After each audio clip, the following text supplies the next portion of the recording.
رسوله الكريم اما بعد اعوذ باللہ من الشیطان الرجیم بسم اللہ الرحمن الرحیم یا ایہا الذین آمنوا لا ترفعوا اصواتکم فوق صوت النبی ولا تجہروا له بالقول کجہر بعضکم لبعض ان تحبط اعمالکم وانتم لا تشعرون صدق اللہ مولانا العظیم۔ میرے عزیز و دوستو، اللہ رب العزت کا بے حد کرم ہے، احسان ہے کہ اللہ پاک نے ہمیں دین سیکھنے، سمجھنے اور عمل کے جذبے سے جمع فرمایا ہے۔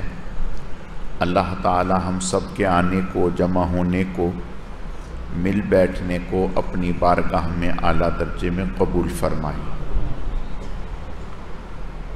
یہ جو آیت کریمہ تلاوت کی ہے، اللہ پاک نے اس آیت کو جناب رسول اللہ صلی اللہ علیہ وسلم کے لیے اتارا ہے۔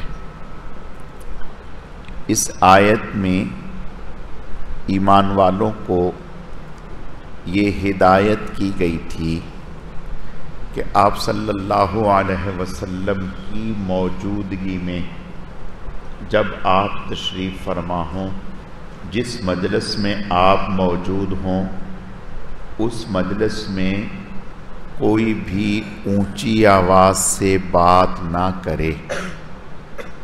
فرمایا ان تحبط اعمالکم، ایسا نہ ہو کہ تمہارا اونچی آواز سے بات کرنا اللہ کے نبی صلی اللہ علیہ وسلم کے لیے ایذا کا باعث بنے اور اس سے تم کفر تک پہنچ جاؤ اور تمہارے اعمال زندگی کے پہلے سارے کے سارے ختم ہو جائیں۔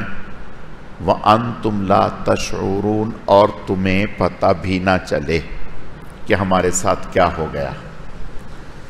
تو اس آیت میں رسول اللہ صلی اللہ علیہ وسلم کا ادب و احترام بیان کیا گیا ہے۔ چنانچہ جب یہ آیت اتری، پھر اس کے بعد صحابہ کرام رضوان اللہ علیہم اجمعین کی مجلس میں، آپ کی موجودگی میں ایسے بات فرماتے کہ دوبارہ پوچھنے کی نوبت آتی کہ آپ نے کیا کہا، بہت ہی خاموشی سے۔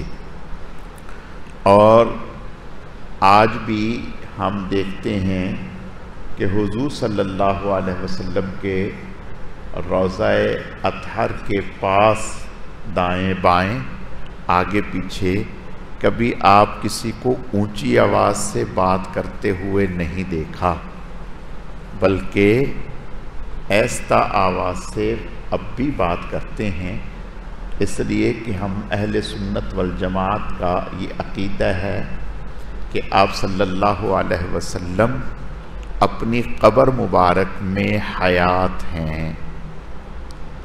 جو حیات دنیا میں آپ کی تھی، اس سے بھی زیادہ اچھی، اس سے بھی زیادہ اعلیٰ، اس سے بھی زیادہ مضبوط، اس سے بھی زیادہ عرفہ حیات آپ صلی اللہ علیہ وسلم کو اپنی قبر مبارک میں حاصل ہے۔ اور یہی وجہ ہے کہ آپ علیہ السلام حیات ہیں، آپ اپنی قبر میں اسی طرح سے جیسے دنیا میں آپ حیات تھے، قبر میں اس سے زیادہ آپ کی مضبوط حیات ہے۔ یہی وجہ ہے کہ آپ کے وصال کے بعد آپ کی ازواج کا کسی اور جگہ نکاح نہیں ہوا۔ بات سمجھ میں آ رہی؟ مثلا آپ میں سے کوئی آدمی سعودیہ چلا جائے، انگلینڈ چلا جائے، تو پیچھے سے یہ تو نہیں کہ اس کی بیوی کسی اور جگہ نکاح کر لے، نہیں، گویا سعودیہ جانے سے، انگلینڈ جانے سے آپ کا آپ کی بیوی سے رشتہ ختم نہیں ہوا، بلکہ وہ رشتہ موجود ہے. اس رشتے کی ہوتے ہوئے اب آپ کی بیوی کسی اور جگہ نکاح نہیں کر سکتی. اسی طرح رسول اللہ صلی اللہ علیہ وسلم اس دنیا سے تشریف لے جانے کے بعد بھی آپ اسی طرح سے عالم برزخ میں اپنی قبر میں حیات ہیں جس طرح سے اس دنیا میں تھے. آپ کی ازواج آپ کے بعد نکاح نہیں کر سکیں. اللہ نے حکم دے دیا، اور نہ ہی آپ کی وراثت جاری ہوئی. آپ زندہ ہیں، آپ کی وراثت جاری نہیں ہوگی، یعنی آپ کی زندگی میں کوئی آپ کا مال لے کر کسی اور کو نہیں دے سکتا. اسی طرح آپ صلی اللہ علیہ وسلم کے مال میں آپ کے وصال کے بعد وراثت جاری نہیں ہوئی. خیر، یہ تو ایک ضمن میں بات آ گئی. جو میں اصل عرض کرنا چاہتا ہوں وہ یہ کہ آپ صلی اللہ علیہ وسلم کا ادب اللہ نے یہ بیان فرمایا کہ آپ جب موجود ہوں تو اونچی آواز سے بات نہ کریں.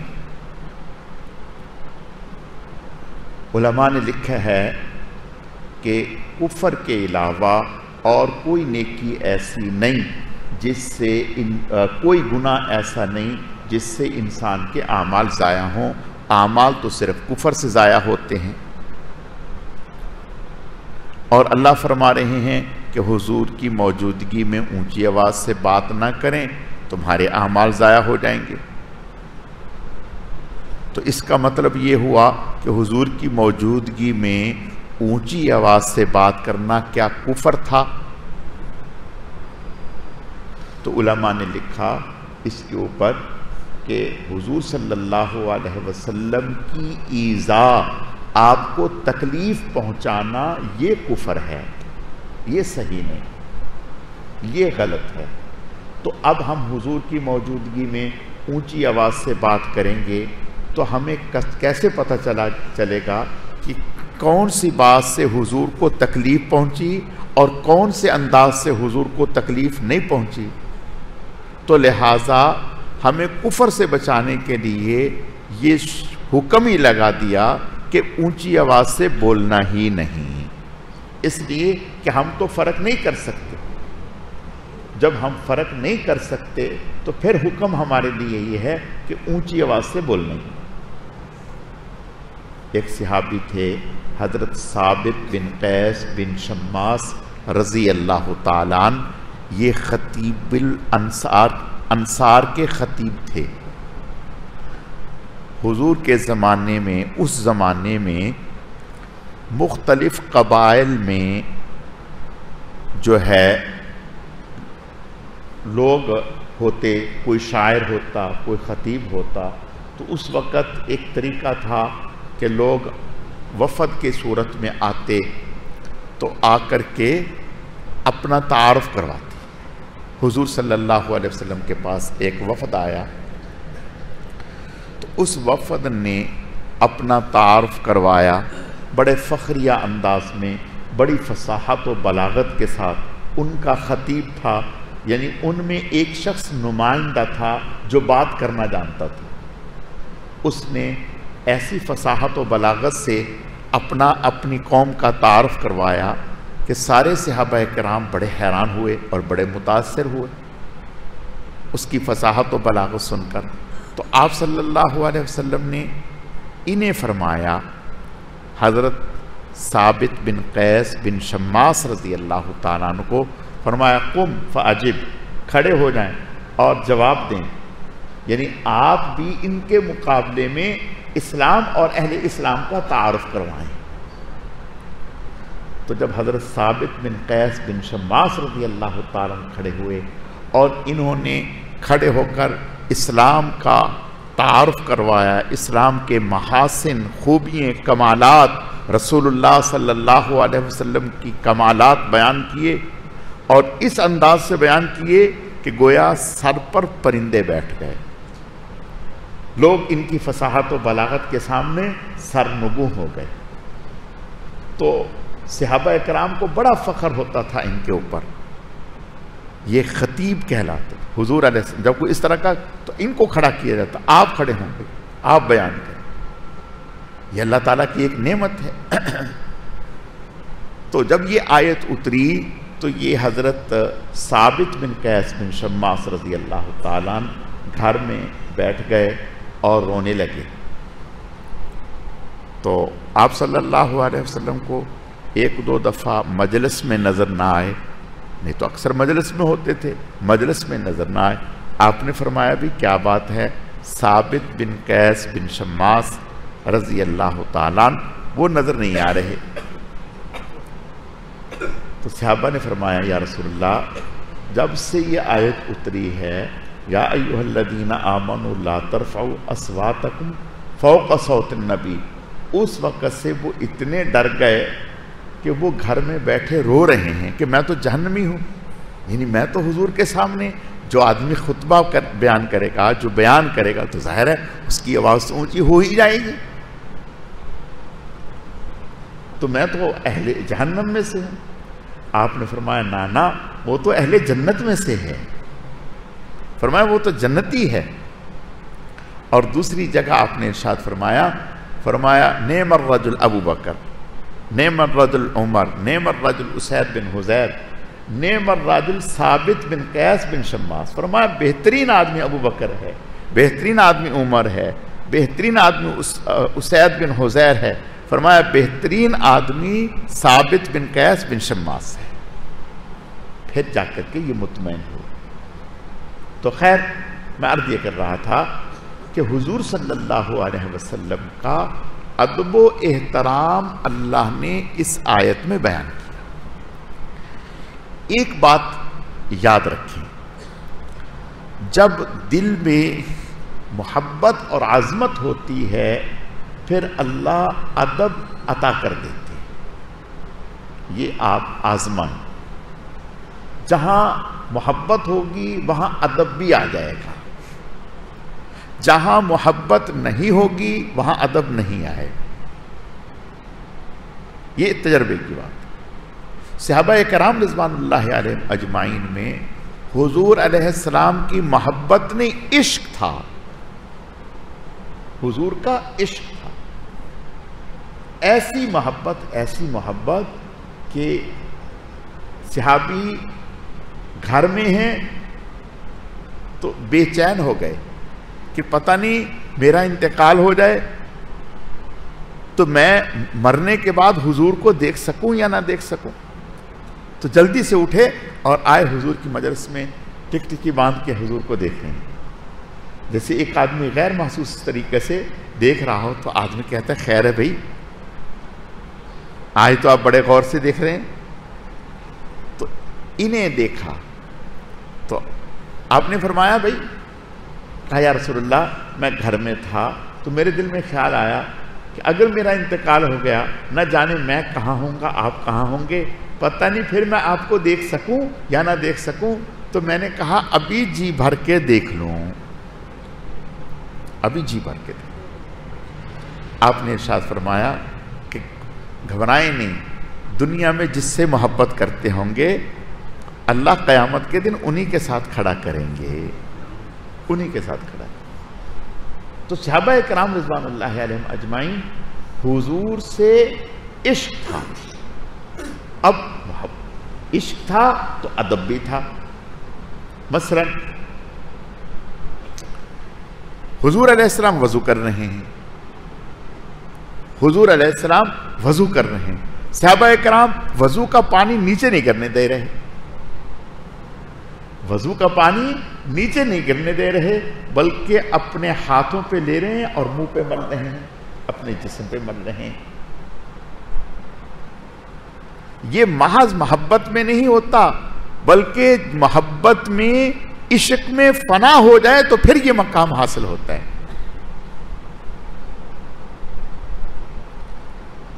ایک دفعہ آپ صلی اللہ علیہ وسلم نے حجامہ کروایا, حجامہ کروایا. خون, حجامے میں خون نکلتا ہے تو وہ خون نکلا, ایک برتن میں اس کو جمع کر دیا. آپ نے ایک صحابی سے فرمایا جاؤ اس کو گرا کے آ جاؤ، اس کو گرا کے آ جاؤ۔ وہ گئے، انہوں نے اس کو پی لیا، اس کو پی لیا۔ حضور نے فرمایا، جب وہ آئے فرمایا گرا دیا، وہ خاموش ہو گئے اور پھر کہنے لگے یا رسول اللہ میں نے تو اس کو پی لیا۔ آپ نے فرمایا جس شخص کے جسم میں میرا خون شامل ہو گیا اس کو جہنم کی آگ نہیں لگے گی، اس کو جہنم کی آگ نہیں چھوئے گی۔ یہ معمولی باتیں نہیں ہیں، ہم نے تو وہ زمانہ دیکھا ہی نہیں۔ صحابہ اکرام رضوان اللہ علیہم اجمعین کا جو حضور سے عشق و محبت تھی، اگر اتنا عشق و محبت نہ ہوتا تو وہ جان نہ دیتے۔ جان دینا آسان نہیں ہے۔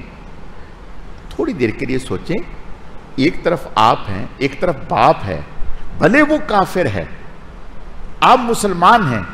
تھوڑی دیر کے لیے سوچیں، اولاد کافر ہے، آپ مسلمان ہیں، یا آپ مسلمان ہیں ماں باپ کافر ہیں۔ تو ایسا نہیں ہے کہ آپ اپنے باپ کی گردن اتار دیں۔ تھوڑا سا سوچیں کہ آپ کا باپ اگر کافر ہے اور آپ مسلمان ہیں، ایسا نہیں ہے کہ آپ اس کی گردن اتار دیں۔ صحابہ کرام نے تو یہ کر کے دکھا دیا، اور اللہ نے آیتیں اتار دی۔ لا تجد قوم، سورہ مجادلہ اٹھا کر کے دیکھیں، لا تجد قوم یؤمنون باللہ والیوم الآخر یوادون من حاد اللہ ورسولہ، وہ اللہ اور اس کے رسول سے ایسی محبت کرتے ہیں، وَلَوْ كَانُوا آبَاءَهُمْ او ابناءہم او اخوانہم او عشیرتہم اولئک کتب فی قلوبہم الایمان، کوئی بھی ہو اللہ نے ان کے دلوں میں ایمان لکھ دیا۔ ابو عبیدہ سامنے باپ ہے، وہ کافروں کی طرف سے ہیں، یہ حضور کی طرف سے ہیں، سامنے آیا گردن اتار دی، کوئی لحاظ نہیں۔ آسان بات نہیں ہے۔ عمر بن خطاب رضی اللہ تعالیٰ بدر کے قیدیوں کے بارے میں کیا کہہ رہے ہیں؟ بدر کے قیدیوں کے بارے میں عمر بن خطاب رضی اللہ تعالیٰ کیا کہہ رہے ہیں؟ یا رسول اللہ صلی اللہ علیہ وسلم، میری رائے تو یہ ہے، میرا رشتہ دار میرے ہاتھ میں دیں، علی کا رشتہ دار اس کے ہاتھ میں دیں، صدیق اکبر کا رشتہ دار اس کے ہاتھ میں دیں، اپنے ہاتھوں سے گردن اتار دیں۔ سوچیں، بہت اونچے درجے کی بات ہے، بہت اونچے درجے کی بات۔ ہم تو اس مقام کا تصور بھی نہیں کر سکتے۔ ایسی بات نہیں۔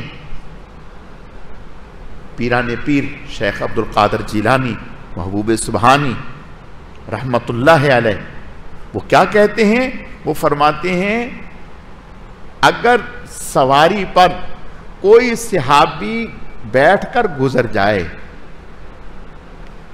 سواری پر کوئی صحابی بیٹھ کر گزر جائے اور راستے میں میں بیٹھا ہوں، اور جو صحابی سواری پر بیٹھ کر گزرے، اس سواری کے چلنے سے جو گرد اڑے، مٹی اڑے، وہ میرے اوپر پڑ جائے، میری مغفرت کے لیے یہی کافی ہے۔ یہ کون کہہ رہے ہیں؟ میری مغفرت کے لیے یہی کافی ہے۔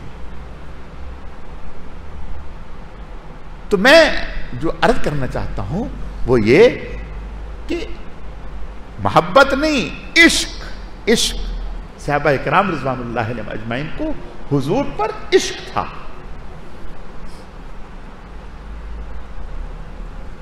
آپ کے سامنے کوئی آدمی بات کر دے، میں ایک بات کر رہا ہوں، کوئی آدمی بات کر دے کہ جی فلاں نے یہ کہا،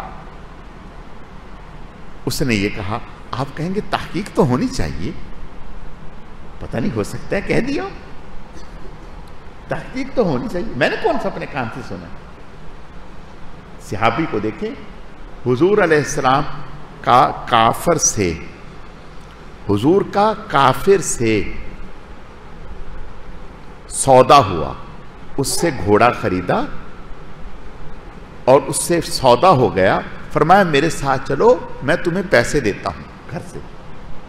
راستے میں ایک پارٹی اور مل گئی، کہا کہ اتنے میں مجھے دے دو۔ اس نے کہا ٹھیک ہے۔ حضور نے فرمایا کہ ارے میاں، آپ نے تو میرے ساتھ سودا کیا، آپ نے تو مجھے بیچ دیا، اب آپ یہ کیا کر رہے ہیں؟ اس نے کہا میں نے تو نہیں بیچا آپ کو۔ وہ کافر کیا کہہ رہا ہے؟ میں نے تو آپ کو نہیں بیچا۔ حضور فرمانے کہ آپ نے مجھے بیچا ہے میرے ساتھ چلنے پیسے دینے کے لیے۔ اس نے کہا گواہ لاؤ، گواہ لاؤ۔ کون گواہ ہے جو گواہی دے؟ اب اسی اسنا میں ایک صحابی آ جاتے ہیں، حضرت خزیمہ بن ثابت رضی اللہ عنہ، اور انہوں نے سنا، وہ کہنے لگے اللہ کی قسم میں گواہی دیتا ہوں تو نے بیچا ہے، رسول اللہ نے خریدا ہے۔ جب انہوں نے یہ کہا پھر چپ۔ خیر بات تو ختم ہو گئی۔ حضور نے حضرت خزیمہ سے فرمایا ارے میاں تو تو تھا ہی نہیں، تو تو تھا ہی نہیں، آپ نے کیسے گواہی دے دی کہ میں نے خریدا ہے اور اس نے بیچا ہے؟ اس نے کہا یا رسول اللہ، ہم تو آسمان کی خبریں بغیر دیکھے اور بغیر سنے آپ کی زبان پر یقین کرتے ہوئے مانتے ہیں، جب ان میں جھوٹ نہیں بول دیں تو اتنی بات میں جھوٹ بولیں گے آپ؟ بات سمجھ میں آئی؟ ہم تو آسمان کی خبریں بغیر سنے، بغیر دیکھے، بغیر عقل میں آئے آپ کی زبان سے نکلی ہوئی مان لیتے ہیں، جب وہ مانتے ہیں تو ان میں آپ جھوٹ نہیں بولتے تو اتنی سی بات میں جھوٹ بولیں گے؟ اللہ اکبر، کیا دانائی ہے! حضور نے فرمایا آج کے بعد میرے اس صحابی کی گواہی 2 آدمیوں کی گواہی کے برابر ہے۔ تو میں عرض جو کرنا چاہتا ہوں، عشق آداب خود سکھاتا ہے، محبت آداب خود سکھاتی ہے۔ تو میرے عزیزو، دین اسلام سے عشق ہو جائے، ہمیں دین اسلام سے عشق ہو جائے۔ ہمارے بڑے اللہ تعالیٰ ان کے درجات کو بلند فرمائے، وہ ہمیں بتا گئے۔ بعض باتیں ایسی ہوتی ہیں کہ جو عام آدمی کی ذرا سمجھ میں نہیں آتی، عام آدمی کی سمجھ میں نہیں آتی۔ حضرت مولانا قاسم نانوتوی رحمۃ اللہ علیہ جب حج کرنے گئے تو مدینہ منورہ داخل ہونے سے پہلے، اس وقت تو اتنی آبادی نہیں ہوتی تھی، دور سے گنبد نظر آتا تھا، تو مدینہ منورہ داخل ہونے سے 3 میل پہلے ہی سواری سے اتر گئے اور جوتے اتار دیے، پاؤں لہو لہان ہو گئے، عادت نہیں تھی اور کنکر تھے۔ تو لوگوں نے کہا حضرت ابھی تو مدینہ دور ہے، اتنے میل ہے، اور آپ سواری سے بھی اتر گئے اور جوتے بھی اتار دیے۔ فرمایا مجھے شرم آتی ہے حضور کے شہر میں جاتے ہوئے جوتے پہن کر۔ کسی نے حضرت کو جوتے پیش کیے، اس وقت جوتے سلائی ہوتے تھے، ابھی بھی دیہاتوں میں، اب تو کم ہو گیا، ورنہ دیہاتوں میں چمڑے کے جوتے سیتے تھے۔ تاج صاحب کے جوتے ویسے ہی ہیں، یعنی وہ ہاتھ سے سلے ہوئے ہیں، ہاتھ سے سلے ہوئے ہوتے تھے، ہاتھ سے سلے۔ تو وہ ہاتھ سے سلا ہوا جوتا کسی نے سبز رنگ کا دے دیا، سبز رنگ کا جوتا دے دیا، تو لے کے رکھ لیا، پہنا نہیں۔ کسی نے کہا، اور جس نے دیے تھے، حضرت آپ نے پہنے ہی نہیں۔ فرمایا مجھے شرم آتی ہے کہ حضور کے روضے کا رنگ ہرا ہو اور میں ہرے رنگ کے جوتے پاؤں میں پہنوں۔ نہیں پہنے، رکھ لے، نہیں پہنے۔ حالانکہ کوئی ممانعت نہیں، لیکن ادب، محبت، ادب ہے، محبت ہے، عشق ہے۔ حضرت امام ابو حنیفہ رحمۃ اللہ علیہ ایک دفعہ پڑھا رہے تھے، جو بیٹھے تھے کسی مجلس میں، تو ایک بچہ حضرت کی طرف آیا، یعنی وہ ویسے ہی آیا جیسے کوئی بچہ گزرتا ہے، تو حضرت اس بچے کو دیکھ کر کھڑے ہو گئے. تو کسی نے دیکھا کہ بھی کوئی ایسی قابل ذکر شخصیت تو نہیں ہے, اور پتہ نہیں کیوں کھڑے ہو گئے. وہ بچہ آیا اور پھر یوں چلا گیا. جب وہ چلا گیا تو بیٹھ گئے. تو لوگوں نے کہا کہ حضرت آپ کیوں کھڑے ہوئے تھے؟ فرمایا وہ بچہ آیا تھا. کہا تو پھر؟ کہا وہ میرے استاذ کا بیٹا تھا. وہ میرے استاد کا بیٹا تھا. اس کا اتنا لحاظ ہے, جب بیٹے کا اتنا لحاظ ہے, جو چھوٹا بچہ ہے, تو استاد کا کیا لحاظ ہوگا. حضرت امام شافعی اور امام احمد بن حنبل رحمۃ اللہ علیہ حضرت کے زندگی کے حالات میں لکھا ہے کہ جس استاد سے پڑھا تھا ساری زندگی اس استاد کے گھر کی طرف کبھی پاؤں کر کے نہیں لیٹے. ساری زندگی اپنے استاد کے گھر کی طرف, جس طرف استاد کا گھر, پاؤں نہیں کیے. میں عرض یہ کرنا چاہتا ہوں کہ الدین کلہ ادب, دین پورا کا پورا ادب کا نام ہے. ماں باپ کا ادب, قرآن پاک کا ادب, بڑے کا ادب, جس کے داڑھی میں سفید بال ہیں اس کا ادب, اذان کا ادب. حضور علیہ السلام ایک دفعہ یہودیوں کے ہاں کسی کام کے لیے گئے, تو کوئی بات دیکھنی تھی جو ان کی کتاب میں موجود تھی, اور وہ انکار کر رہے تھے. آپ نے فرمایا کتاب لاؤ. جب وہ کتاب لائے تو انہوں نے کتاب, یہودیوں نے اپنی کتاب لا کے نیچے رکھ دی. آپ نے فوراً اٹھا لی, اور اٹھا کر کے تکیہ جو آپ کے پاس تھا اس تکیے کو آگے کیا, اس تکیے پر کتاب کو رکھا. یعنی تورات جو موسیٰ علیہ السلام پر اتری, یہودیوں کی کتاب ہے, انہوں نے لا کر اس کو زمین پر رکھا. آپ نے فوراً اس کو اٹھایا اور اٹھا کر کے تکیہ لیا اور تکیے کے اوپر رکھا, نیچے نہیں رکھا. یہ کیا ہے؟ یہ ادب ہے. اللہ کے نبی صلی اللہ علیہ وسلم ہمیں سمجھا رہے ہیں جب تورات جو تحریف شدہ ہے اس کا یہ ادب ہے تو قرآن کا کیا ادب ہوگا. اور صحابہ کرام رضوان اللہ علیہم اجمعین, انہوں نے مثال قائم کرتی کہ جس اونٹنی پر حضور سوار ہوتے تھے, حضور کے وصال کے بعد ساری زندگی کوئی صحابی کوئی بھی اس اونٹنی پر نہیں بیٹھا. دیکھیے وہ معمولی بات ہے, جس اونٹنی پر حضور سوار ہوتے تھے اس اونٹنی پر ساری زندگی کوئی صحابی نہیں بیٹھا. یہ عشق و محبت ہے, اور اس کو چراگاہ میں کھلا چھوڑ دیا. تو میرے عزیزو, میں عرض یہ کرنا چاہتا ہوں, ادب جب آتا ہے جب دل میں محبت کمال کو پہنچ جاتی ہے, پھر ادب آتا ہے. تو ہمارا دین سے ہمارا تعلق عشق والا تعلق, محبت والا تعلق, ادب والا تعلق. میں مثال عرض کرتا ہوں, آج قرآن پاک کے اوراق ہیں, قرآن پاک کے نسخے ہیں, وہ ان کی بے حرمتی ہمارے گھروں میں ہوتی ہے, مساجد میں ہوتی ہے, اور دیگر جگہوں پہ ہوتی ہے, ہمیں اس کی پرواہ نہیں ہوتی.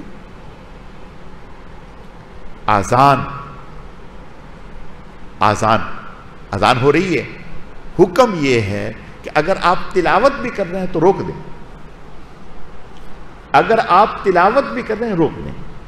اگرچہ جائز ہے, یعنی پڑھ سکتے ہیں, لیکن ادب کا تقاضا یہ ہے, حکم یہ ہے کہ اب تلاوت روک دیں, اب اذان سنیں اور اذان کا جواب دیں. گفتگو نہ کریں, کام نہ کریں, روک دیں. اب دیکھیں کتنے ہم میں لوگ ایسے, اور یہ بات یاد رکھو کہ اللہ تعالیٰ کے ہاں جو دل میں ایک جذبہ ہے اس پر مغفرت ہوتی ہے. اللہ تعالیٰ ان اللہ لا ينظر الى صورکم واموالکم ولکن ينظر الى قلوبکم واعمالکم. اللہ شکلوں صورتوں کو نہیں دیکھتے, اللہ نہ اعمال کو دیکھتے ہیں, اللہ دل کی کیفیت کو دیکھتے ہیں. قرآن کیا کہتے ہیں؟ لن ینال اللہ لحومها ولا دماؤها ولکن ینالہ التقوی منکم. نہ تمہارے جانور کی کھال پہنچے گی, نہ اس کا خون پہنچے گا, نہ اس کا گوشت پہنچے گا, اندر کا جذبہ پہنچے گا کہ کس جذبے کے ساتھ قربانی کر رہے ہیں. بالکل اسی طرح سے ہر عمل کے بارے میں ہمارے اندر میں کیا جذبہ ہے اللہ کے ہاں یہ دیکھا جاتا ہے. علماء نے لکھا ہے ملکہ زبیدہ جس کا نام ہم نے سنا ہے, آپ سب جانتے ہیں, ہارون رشید رحمت اللہ علیہ کی اہلیہ. ملکہ زبیدہ ہارون رشید رحمت اللہ علیہ کی اہلیہ, بہت نیک خاتون تھی, بہت نیک خاتون تھی. اللہ اکبر. اللہ پاک نے بعض لوگوں سے ایسے کام دیے ہیں کہ انسان کی عقل حیران ہو جاتی ہے. انہوں نے اس وقت اپنے زمانے میں اپنے ذاتی پیسوں سے طائف سے لے کر عرفات تک مکہ تک نہر بنوائی پانی کی. پانی کی قلت تھی, پانی نہیں ہوتا تھا, ہزاروں لوگ لاکھوں لوگ پانی کے لیے بے چین ہوتے تھے. تو اپنے ذاتی خرچ پر طائف سے لے کر مکہ تک عرفات تک نہر بنوائی پانی کی, اور ایک عرصہ تک چلی. اب تھوڑا ہی وقت ہوا جو وہ نہر وہ خشک ہوئی. وہ نہر اب بھی ہے, اس کے آثار ہیں, لیکن اب پانی نہیں. تو اس وقت پتہ نہیں کتنی رقم اس کے اوپر خرچ آئی تھی, اور جن کے حوالے کام کیا تھا, تو جب اس نے کام مکمل کیا تو اس نے اس کا حساب کتاب دینا چاہا کہ اس پر اتنی رقم خرچ ہوئی ہے, اور کہا کہ اس کو بند کر دو, حساب کتاب کے دن پر چھوڑ دو, حساب کتاب کے دن پر چھوڑ دو, نہیں چاہیے. یہ بتاؤ کہ تمہارا کچھ لگا ہے تو دینے کے لیے تیار ہے. اس نے کہا نہیں, کچھ نہیں. کتنا بڑا عمل ہے, اور اس سے بھی بڑے بڑے عمل ہیں ان کے. تو کسی کو خواب میں ملی, کہا کہ بھئی کیا ہوا؟ کہا اللہ نے میری مغفرت کر دی, اللہ نے میری مغفرت کر دی. کہا کس عمل پر؟ کہا یہ تو میرے بھی ہم و گمان میں نہیں تھا. میں پہلے بھی مثال دیا کرتا ہوں, میں کہتا ہوں کہ آپ کسی ٹھیلے پہ جاتے ہیں تو آپ جو ہے نا پھل چنتے ہیں, ادھر سے لے لیا, ادھر سے لے لیا, ادھر سے لے لیا, اور وہ ٹھیلے والے, ارے مولانا صاحب سونا ہے, سونا کیا چن رہے ہیں, کیا اٹھا رہے ہیں؟ سارا ہی سونا ہے, سبھی ایک سے ایک ہے. اس کی نظر میں ہر پھل ہر دانہ سونا ہے, اور ہماری نظر میں کون سا ہے؟ جو ہم چنتے ہیں, جو ہم چنتے ہیں وہ سونا ہے ہماری نظر میں. تو کل قیامت کے دن جس عمل کی اللہ کے ہاں قیمت لگ گئی, پوری زندگی میں وہی سونا ہے. کل قیامت کے دن ہماری پوری زندگی میں تمام اعمال میں جس عمل کی قیمت, جو عمل اس کی نگاہ میں جچ گیا, وہ سونا ہے. اب وہ کون سا عمل ہوگا اللہ ہی کو معلوم ہے. تو ملکہ زبیدہ سے کہا کہ بھئی اعمال تو آپ کے بہت ہی ایک سے ایک ہیں, لیکن کس عمل پہ اللہ نے آپ کی مغفرت کی؟ کہا کہ بس وہ عمل کیا تھا, ایک دفعہ میں اپنے دوستوں کے ساتھ اپنے باغ میں جھولا جھول رہی تھی. دوستیں تھی, میں تھی, اور کوئی نہیں, بے تکلفی. تو سر پہ کپڑا نہیں تھا. اسی اسنا میں آذان شروع ہوئی. جب آذان شروع ہوئی میں نے فوراً جھولا روکا اور سر ڈھکا, اللہ کے نام کے ادب و احترام میں سر ڈھک لیا. سر ڈھکا تو کہا کہ آپ نے ہمارے نام کا ادب و احترام کیا, اس پر ہم آپ کی مغفرت کرتے ہیں۔ تو میرے عزیزو، بہت سارے ایسے لوگ بھی ہوں گے جو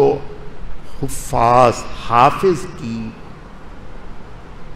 محبت سے حافظ کو دیکھتے ہیں، محبت سے اس کو پیش آتے ہیں، محبت سے اس سے ملتے ہیں، محبت سے اس کو بٹھاتے ہیں، صرف اس لیے کہ اس کے دل میں قرآن ہے۔ صرف اس محبت پر اللہ ان کی مغفرت کرتے ہیں۔ بعض علماء نے لکھا ہے کتابوں میں، احادیث کی کتابوں میں آتا ہے کہ اگر کوئی آدمی حافظ کو، جو قرآن کا حافظ ہے، اس کو اس محبت میں دعوت کرتا ہے کہ اس کے دل میں قرآن ہے، جتنے قرآن پاک کے حروف ہیں، اس دعوت کرنے پر، اس کھانا کھلانے پر جو محبت سے کھلا رہا ہے کہ اس کے دل میں قرآن ہے، جتنے قرآن پاک میں حرف ہیں، ہر حرف کے بدلے میں 10 گنا اجر و ثواب ملے گا اور 10 گنا گناہ معاف ہوں گے۔ اب اس حافظ کے سینے میں پورا قرآن ہے اور قرآن کے کتنے حروف ہیں، ہر حرف میں 10 نیکیاں مل رہی ہیں اس کھلانے والے کو، اور اللہ تعالیٰ کے ہاں صرف اس پر اللہ مغفرت فرماتا ہے۔ میں عرض کرنا چاہتا ہوں کہ اللہ تعالیٰ کے ساتھ، دین کے ساتھ، اسلام کے ساتھ، مذہب اور عقیدے کے ساتھ ہمارا تعلق رسمی نہیں ہونا چاہیے، رسمی تعلق نہیں، عشقیہ تعلق ہونا چاہیے۔ دین کے ہر عمل کو عشق و محبت کی نگاہ سے دیکھیں، اور پھر ان میں سے کس عمل پر اللہ ہماری مغفرت فرما دے اللہ ہی کو معلوم ہے۔ اذان ہے، اذان کا ایک وقت احترام ہے، اس کا ایک لحاظ ہے۔ ہم جب اذان ہو نہایت با ادب اور احترام کے ساتھ اپنی گفتگو چھوڑ دیں، اللہ معاف فرمائے۔ بہت ساری چیزیں ہماری بدعملی ہوئی ہیں، یعنی اچھے خاصے دیندار لوگ اذان ہو رہی ہے بات کر رہے ہیں، اس اور بھی سیوں چیزیں ہیں۔ تو میرے عزیزو، اللہ کو معلوم ہے کہ اللہ کے ہاں کس عمل کی قیمت لگنی ہے۔ میں نے پہلے بھی بتایا، حضرت بختیار کاکی رحمت اللہ علیہ بہت بڑے اللہ والے تھے۔ ایک دفعہ صبح تہجد میں اٹھے تو دیکھا ایک بلی کا بچہ وہ سردی میں ٹھٹر رہا ہے، بلی کا یا کتے کا، دونوں میں سے کوئی ایک سردی میں ٹھٹر رہا ہے۔ اس کو اٹھا کر کے اپنی لحاف میں لٹا دیا، اپنے بستر میں لٹا دیا۔ فرماتے ہیں اس کے بعد مجھے بشارت ہوئی کہ تیری ساری زندگی کے اعمال میں کوئی اور عمل ایسا نہیں جس سے ہم اتنا خوش ہوئے ہوں جتنا اس عمل سے ہمیں خوشی ہوئی، اور اس عمل کی برکت سے اللہ نے مجھے اتنا نوازا، ساری زندگی کے مجاہدات سے وہ مجھے روحانی ترقی نہیں ہوئی جتنی اس عمل سے اللہ نے روحانی ترقی نصیب فرما دی۔ تو بھائی بات یہ ہے کہ ہمارا دین ہمیں ماں باپ کا ادب، قرآن کیا کہتے ہیں؟ لا تقل لہما اف، ماں باپ کو اف بھی نہ کہو، یہ ماں باپ کا ادب ہی تو ہے۔ دین میں حضور کا ارشاد ہے من لم یرحم صغیرنا ولم یؤکر کبیرنا فلیس منا، جو ہمارے بڑوں کا ادب و احترام نہیں کرتا وہ ہم میں سے نہیں، جو چھوٹوں پر شفقت نہیں کرتا وہ ہم میں سے نہیں۔ تو اسلام ہمارا سفید ریش، اگر کسی کی داڑھی میں سفید بال ہیں، ہمارا دین ہمیں کہتا ہے اس کا ادب و احترام کریں، عمر میں زیادہ اس کا ادب و احترام کریں، علم میں زیادہ اس کا ادب و احترام کریں، ماں باپ ہے اس کا ادب و احترام کریں، اسلامی شاعر کا ادب و احترام کریں، مسجد کا ادب و احترام کریں، قرآن پاک کا ادب و احترام کریں، حتیٰ کہ جس ڈیسک پر قرآن رکھتے ہیں اس کا ادب و احترام ہے کہ اس پر پاؤں نہ لگائیں، اس پر پاؤں نہ لگائیں، اس کے اوپر گندگی اور غلاظت نہ کریں۔ تو دین، فرمایا الدین کلہ ادب، دین پورا کا پورا ادب کا نام ہے۔ اور یاد رکھیں جتنا اندر میں دین کے ساتھ عشق و محبت ہوگا اتنا ہی ہر چیز میں ادب خود بخود اللہ نصیب فرما دیں گے. اور جہاں محرومی ہوگی تو وہاں ادب ختم ہو جائے گا، الیاذ باللہ سوء ادبی آ جائے گی. اور جہاں سوء بے ادبی آئی وہاں محرومی ہو گئی. وہ بے ادبی کسی بھی اعتبار سے، قرآن کی بے ادبی ہو، اذان کی بے ادبی ہو، مسجد کی بے ادبی ہو، ماں باپ کی بے ادبی ہو، اہل علم کی بے ادبی ہو، کسی بھی چیز کی جو دین سے نسبت ہوگی، بے ادبی ہوگی، وہاں محرومی ہو جائے گی. اللہ تعالیٰ سمجھنے کی، عمل کرنے کی توفیق عطا فرمائے. الحمدللہ رب العالمین والعاقبۃ للمتقین والصلاۃ